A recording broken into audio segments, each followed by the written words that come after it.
है आपका। मैं हूं आपके साथ नेहा दुबे। बुलेटिन की शुरुआत करते हैं। छत्तीसगढ़ में दूसरे चरण के 26 अप्रैल को लोकसभा चुनाव होने हैं और ऐसे में बीजेपी और कांग्रेस दोनों ही पार्टियों के बड़े नेताओं का लगातार छत्तीसगढ़ का दौरा हो रहा है। इसी क्रम में पीएम नरेंद्र मोदी छत्तीसगढ़ के 2 दिवसीय दौरे पर हैं और इस दौरान पीएम मोदी ने जांजगीर चांपा में चुनावी जनसभा को संबोधित किया, जहां पीएम मोदी ने कहा है कि 60 साल तक एक ही परिवार में खुद या रिमोट से सरकार चलाई और इस दौरान कांग्रेस के नेता सिर्फ अपनी तिजोरी भरने का काम करते रहे। कांग्रेसी पूछते थे कि राम मंदिर कब बनाएंगे और हमने मंदिर बनवा दिया है, हमने निमंत्रण भी भिजवाया है और उन्होंने उसे ठुकरा दिया। क्या ये भगवान राम का अपमान नहीं है? क्या ये छत्तीसगढ़ के लोगों का अपमान नहीं है? साथ ही कहा कि कांग्रेस के लोग कहते हैं कि हम मोदी का सिर फोड़ देंगे। जब तक मेरे देश की माताएं बहनें बैठी हैं, मोदी को कोई कुछ नहीं कर सकता है। ये माताएं बहनें ही मेरा रक्षा कवच है।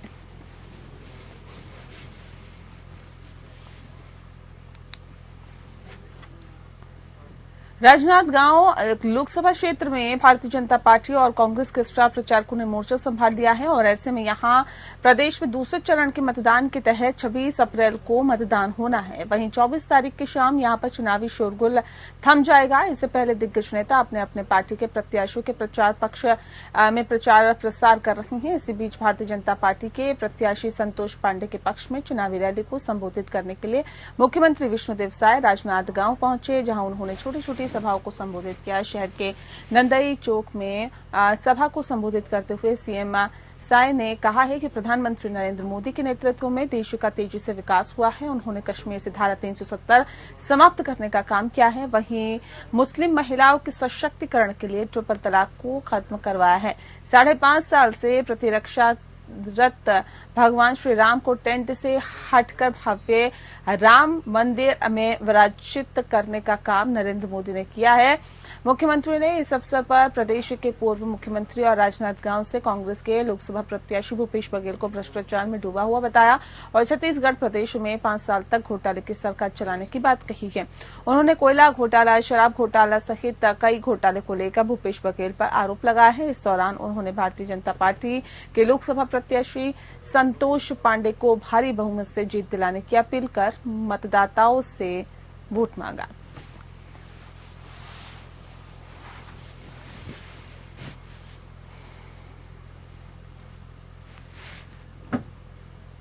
वहीं बीजेपी के राष्ट्रीय अध्यक्ष जेपी नड्डा ने लोरमी के हाई स्कूल मैदान में पीएम नरेंद्र मोदी के बड़े काम गिनाए। वहीं जनसभा में भारी भीड़ को देखकर नड्डा ने कहा कि आप लोगों के उत्साह और उमंग को देखकर लग रहा है कि बीजेपी प्रत्याशी तोखन साहू को दिल्ली भेजने का मन बना लिया है। 3 महीने पहले विधानसभा चुनाव में पीएम के निवेदन को समझा और भूपेश बघेल के कुशासन को उखाड़कर सुशासन की सरकार बनाई। साथ ही कहा कि चुनाव में वोट का बहुत महत्व है और आपका वोट बड़े फैसले लेने की ताकत रखता है। 2014 में मोदी जी को पीएम बनाया और देश पिछड़ रहा है उसे अग्रणी बनाया। 2019 में दोबारा पीएम बनाया और उसके आपकी जो वोट है वोटों से स्थिर और मजबूत ताकतवर जनता का हित करने वाली सरकार बनी। अब विकसित भारत के लिए तीसरी बार प्रधानमंत्री बनाना है।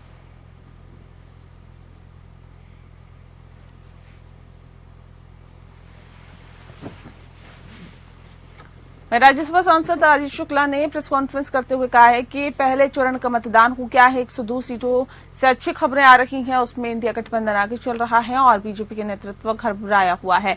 अब झूठ फैलाने का काम किया जा रहा है। कांग्रेस के घोषणा पत्र में मुस्लिम हिंदू का कोई जिक्र नहीं है, लेकिन नरेंद्र मोदी भाषणों में झूठ फैला रहे हैं। मैं कड़ी निंदा करता हूं। 70 सालों से कांग्रेस की सरकार थी, किसी महिलाओं की का जरूरत नहीं लिया और ऐसे में इनको अटल बिहारी के नाम से शर्म आती है। वो उनको अपना नहीं मानते हैं। 2014 से पहले मैं देश में कुछ था ही नहीं। राष्ट्रीय अध्यक्ष जेपी नड्डा ने भी झूठ फैलाने का काम किया है। 102 सीटों में जो मतदान हुआ है उसमें बीजेपी पीछे चल रही है। लोगों से अपील करता हूं कि छोटी बयानबाजी में ना आए, इनके चक्करों में ना फंसे और सरकार में आने के बाद संविधान बदलने से देश को काफी खतरा है। उसके बाद लोगों का अधिकार छीना गया और कैसे छीन जाएगा। और बता दें आपको कि लोकतंत्र को खत्म कर देंगे कांग्रेस की 5 गारंटी को हम लागू करेंगे और 30 लाख युवाओं को नौकरी देंगे। 5,000 करोड़ का नया स्टार्टअप लागू किया जाएगा। अग्निवीर योजनाओं को बंद कर दिया जाएगा। पुरानी भर्ती सेवा जो है वो होती थी और उसे लागू किया जाएगा। गरीब परिवार की महिलाओं को 1 लाख सालाना दिया जाएगा। कामकाजी जो महिलाएं हैं उनके लिए हॉस्टल बनाए जाएंगे और आशा वर्करों के वेतन में वृद्धि की जाएगी और ऐसे कई काम किए जाएंगे। नहीं, वो तो 11 बोलते हो तो कह रहे हैं 543 को हमें मिलेंगे, बाकी किसी को मिलेंगे। उनकी बात ही छोड़ दो। 400 शुरू हुए थे, फिर 300 पे आ गए, उनको लोग 250 की बात करने लगे हैं। अब 220, 210, 200 के नीचे आ रहे हैं। उनकी हालत ये हो गई है, तो इसलिए उनके कहने से कुछ नहीं होता। हम भी कहते हैं कि हमें 11 की 11 मिलेंगे, लेकिन 8 सीट हमारी बहुत मजबूत है जिनमें हम विजय प्राप्त कर सकते हैं। ये जनता के ऊपर, हम जनता को सिर्फ करती है निर्णय, जनता के अधिकार। मुझे कोई अधिकार नहीं है पहले से घोषणा कर देने, ये जनता का अधिकार है। यही तो जनता का अधिकार को लेना चाहते हैं। 3 तिक्रम दंड फंड के जरिए ये करना चाहिए। राजनांदगांव जिला सहकारी केंद्रीय बैंक में कांग्रेस के शासनकाल के दौरान जुलाई साल 2021 में नवाज खान को शासन ने प्रशासक अध्यक्ष के रूप में पदस्थ किया था और एक कॉन्फ्रेंस करते हुए भारतीय जनता पार्टी ने वरिष्ठ नेता और वर्तमान सहकारी बैंक के अध्यक्ष सचिन सिंह बघेल ने कहा है कि नवाज खान ने अपनी नियुक्ति के बाद एक ही शपथ ग्रहण समारोह का आयोजन किया था। अध्यक्ष की नियुक्ति में शपथ ग्रहण का कार्यक्रम नहीं होता है और फिर भी इस आयोजन पर उन्होंने सहकारी बैंक के 3 लाख खर्च कर दिए हैं। वहीं अपने साले के दैनिक वेतन भोगी के कर्मचारियों के रूप में बैंक के नियम विरुद्ध नौकरी लगा दी। उन्होंने कहा कि इसके बाद बैंक में दैनिक वेतन भोगी कर्मचारियों की बड़ी पैमाने पर भर्ती करते हैं और 55 कर्मचारियों की नियुक्ति कर दी है। ये भी नियुक्ति नियम को परे रखकर की गई है। इन फर्जी नियुक्तियों में दैनिक वेतन भोगी कर्मचारियों को लगभग 1 करोड़ रुपए का भुगतान बैंक की शाखा को नुकसान पहुंचाकर किया गया है। वहीं भरेगांव में किसान सम्मेलन के नाम पर 13 लाख रुपए बैंक के खर्च पर दिए गए हैं। उन्होंने आरोप लगाते हुए कहा कि कांग्रेस पार्टी के प्रचार प्रसार के लिए ग्राम ठेकुआ में आयोजन करके मल्लिकार्जुन खड़गे का कार्यक्रम किया गया था, जिसमें लगभग 10 लाख रुपए का खर्च बैंक ने कराया है। वहीं तेलंगाना राज्य के किसानों को आमंत्रित करके कांग्रेस पार्टी का प्रचार प्रसार करते हुए बैंक के संसाधनों का दुरुपयोग नवाज खान ने किया है और इस पर भी 10 लाख रुपए खर्च किए गए। जिला सहकारी केंद्र बैंक राजनांदगांव में जुलाई 2021 में प्रशासक के रूप में नवाज खान की जो नियुक्ति हुई थी, और जैसा कि मैंने आपसे पूर्व चर्चा में भी कहा था कि अध्यक्ष की नियुक्ति होती तो कोई शपथ ग्रहण का कोई कार्यक्रम होता नहीं है, केवल ज्वाइन करते हैं लोग।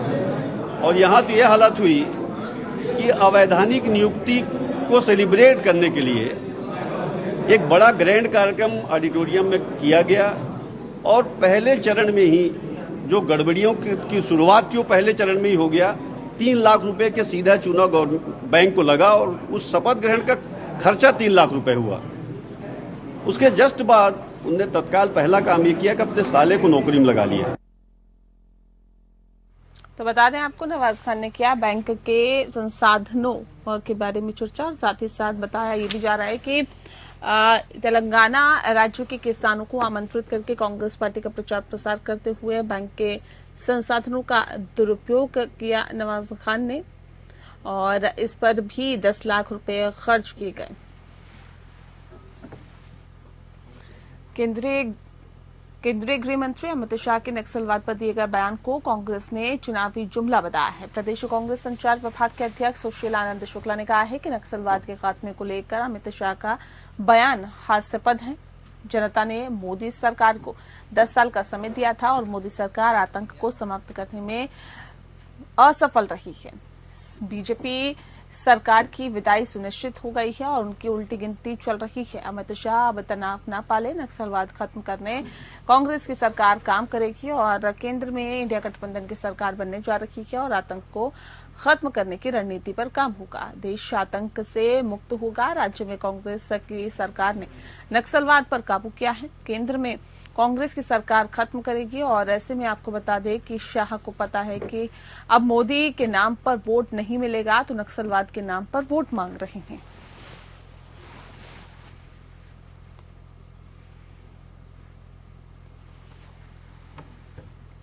सरगुजा जिले के लखनपुर विकासखंड क्षेत्र के अंतर्गत विभिन्न ग्राम पंचायत में जल जीवन मिशन के तहत पाइपलाइन विस्तार और जल कनेक्शन पानी टंकी निर्माण कार्य लाखों रुपए की लागत से कराया जा रहा है। लेकिन लखनपुर विकासखंड क्षेत्र के किसी भी ग्राम पंचायत में आज तक जल जीवन मिशन के तहत हो रहे निर्माण कार्य पूरे नहीं किए हैं।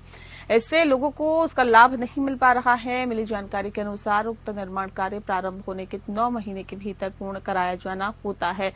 लेकिन आज पर्यटन कई ग्राम पंचायत के निर्माण कार्य समय अवधि पूर्ण हो जाने के पश्चात भी पूर्ण नहीं हुए हैं, जिससे कि लोगों को इस सुविधा का लाभ नहीं मिल पा रहा है। तो कई जगहों पर पेयजल की भारी समस्या होने के कारण लोग पेयजल के लिए काफी ज्यादा परेशान हो रहे हैं। साथ ही जहां निर्माण कार्य करवाया जा रहा है वहां उनकी गुणवत्ता को लेकर भी सवाल खड़े किए जा रहे हैं।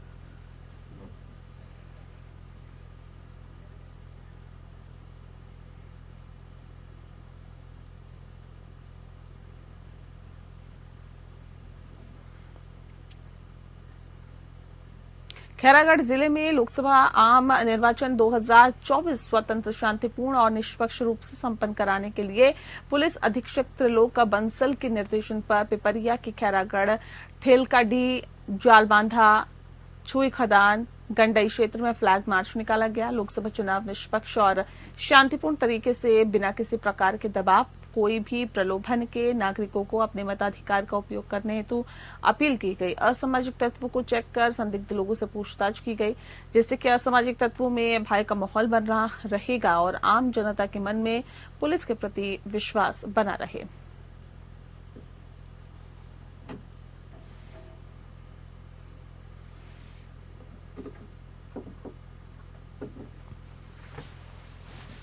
वहीं नर्मदापुरम, होशंगाबाद, नरसिंहपुर लोकसभा प्रत्याशी संजय शर्मा ने नर्मदापुरम में जनसंपर्क किया है। इस दौरान उन्होंने बार एसोसिएशन के सभागृह में वकीलों से मुलाकात कर उनकी समस्याएं जानी और कहा कि सरकार बनते ही वकीलों के हित में सुरक्षा कानून लेंगे और अधिवक्ताओं के लिए कॉलोनी के लिए प्रयास करेंगे और जो भी वकीलों की समस्या होगी उसका समाधान भी किया जाएगा। साथ ही कहा कि बीजेपी अब की बार 400 पार का नारा मनगढ़ंत जुमला है और ऐसा कुछ भी नहीं होने वाला है। पिछली बार की तुलना में इस बार बदलाव की लहर है। पूरे मध्य प्रदेश में कांग्रेस के पक्ष में माहौल है। होशंगाबाद लोकसभा क्षेत्र में भी जनता बदलाव का मन बना चुकी है। कोई कुछ भी कह सकता है, लेकिन जनता का फैसला है वो मानना चाहिए। वो जनता के बीच में जाए जो जनादेश मिले। 400 पार तो लोगों के बीच में बोलने के लिए है, बाकी लगभग वो ही जान रहे हैं कि 400-800 पार कहीं नहीं हुए। मध्य प्रदेश में कांग्रेस की स्थिति क्या है? मध्य प्रदेश कांग्रेस की स्थिति बहुत अच्छी है। पिछले चुनावों से इस चुनाव में जनता का रुख काफी कांग्रेस के पक्ष में है और लगातार परिवर्तन की बात चल रही है। अभी जो वोटों का परसेंटेज आपने देखा है पिछले चरण, पहले चरण में, उससे अंदाजा लगा सकते हैं। खास करके आपके पक्ष में, जैसे आप पूरे क्षेत्र में अब तक भ्रमण कर चुके होंगे, कैसा माहौल है? बहुत बढ़िया, अच्छा लगा। जेएमएम के महासचिव सह प्रवक्ता सुप्रियो भट्टाचार्य ने धुर्वा स्थित जगन्नाथ प्रभात तारा मैदान में आयोजित उल गुलान रैली को सफल बताया है। उन्होंने इसके लिए इंडिया गठबंधन के घटक दलों का आभार व्यक्त करते हुए जनता को धन्यवाद दिया है। सुप्रियो भट्टाचार्य ने पत्रकारों से बातचीत करते हुए कहा कि प्रभात तारा मैदान में जनसैलाब ये बताता है कि अब देश में परिवर्तन की बयार बह रही है और लोग परिवर्तन चाहते हैं। बीजेपी राज में राज्य मुक्ति जो जनता है उसको मिलनी चाहिए। उलगुलान न्याय महारैली में अब स्पष्ट हो गया है कि झारखंड का मूड क्या है। हम लोगों ने महसूस किया है जन नेता हेमंत सोरेन के साथ हुए अन्याय को लेकर लोगों के अंदर आक्रोश है। बीजेपी को समझ लेना चाहिए कि जनता क्या चाहती है और बयानवीर को सार्वजनिक तौर पर माफी मांगनी चाहिए। साथ ही सुप्रिया ने कहा है कि मारपीट की जो घटना घटी वो अप्रत्याशित थी। हमें लगता है कि ये बीजेपी की तरफ से प्रायोजित था। बीजेपी ने हताशा और निराशा में ऐसा काम किया है। मारपीट की घटना टारगेटेड थी। जो बीजेपी का कर्मकांड है, महारैली में गिरिडीह विधायक सुदिव्य कुमार सोनू और पूर्व मुख्यमंत्री हेमंत सोरेन के छोटे भाई बसंत सोरेन की अनुपस्थिति पर सुप्रिया ने कहा है कि गिरिडीह विधायक गांडे में व्यस्त है और ऐसे में और बसंत सोरेन की तबीयत खराब हो गई थी। इस कारण दोनों कार्यक्रम में शामिल नहीं हो पाए। जो हमारे सहयोगी साथी का नेतृत्व कल यहाँ पर आए, कांग्रेस पार्टी का, सपा, माले, राजद,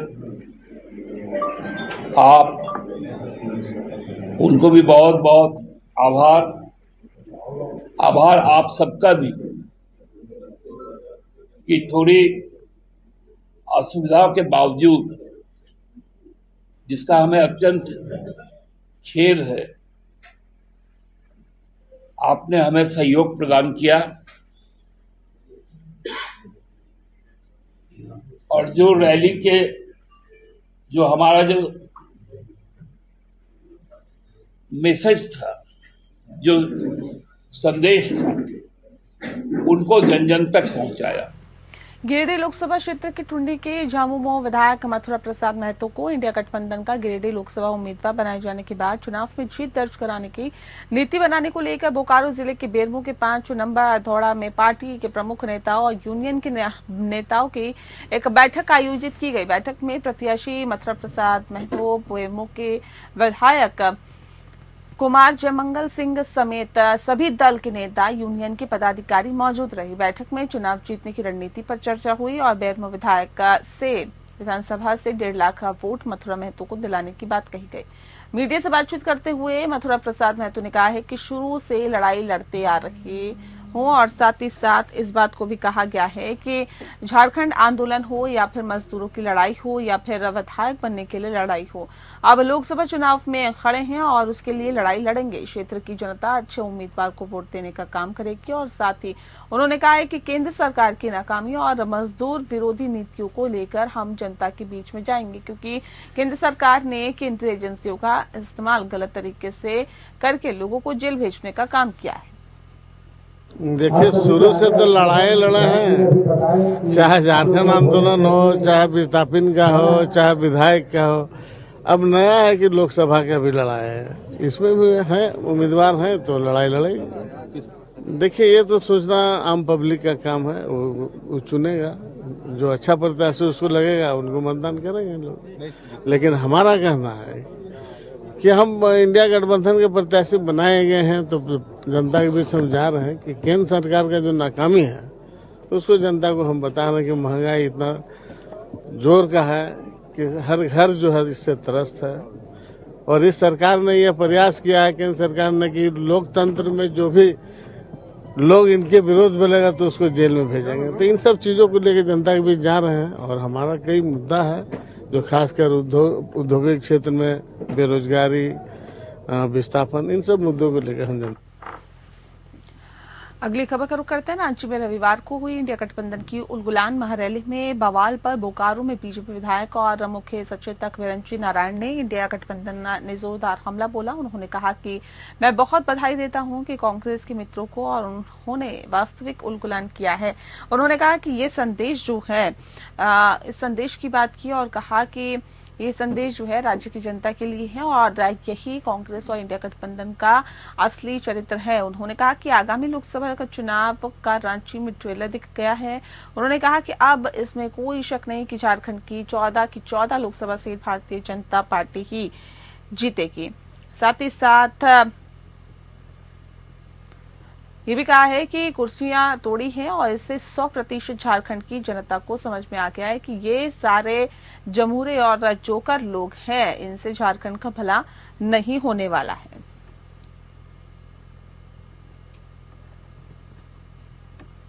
धनबाद से अनुपमा सिंह को प्रत्याशी बनाए जाने के बाद से ही कांग्रेसियों में भारी विरोध देखा जा रहा है और इसका लाभ भाजपा उठा रही है। बता दें आपको कि भाजपा अपने पार्टी प्रत्याशी को मजबूत करने के उद्देश्य से कांग्रेस को बड़ा झटका दिया है और बोकारो जिला कांग्रेस कमेटी के उपाध्यक्ष राधे श्याम दुबे, सचिव प्रकाश चक्रवर्ती और साथ ही साथ बताया भी जा रहा है कि प्रकाश चक्रवर्ती और इंटक के नेता राजू मोदक ने अपने सैकड़ों समर्थकों के साथ भाजपा की सदस्यता ग्रहण कर ली है। इस दौरान धनबाद लोकसभा के भाजपा प्रत्याशी ढुल्लू महतो, भाजपा विधायक बिरंची नारायण और जिलाध्यक्ष जयदेव राय ने भी सभी को सदस्यता दिलाई है। पार्टी में आए सभी नेताओं और कार्यकर्ताओं ने एक स्वर में ढुल्लू महतो को भारी मतों से जीत दिलाने की बात कही और संकल्प लिया।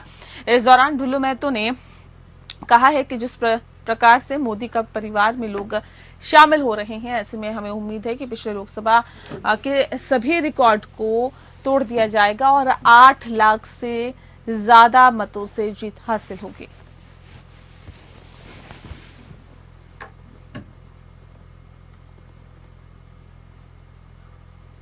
और इसी के साथ फिलहाल इस बुलेटिन में इतना ही। मुझे दीजिए इजाजत। नमस्कार।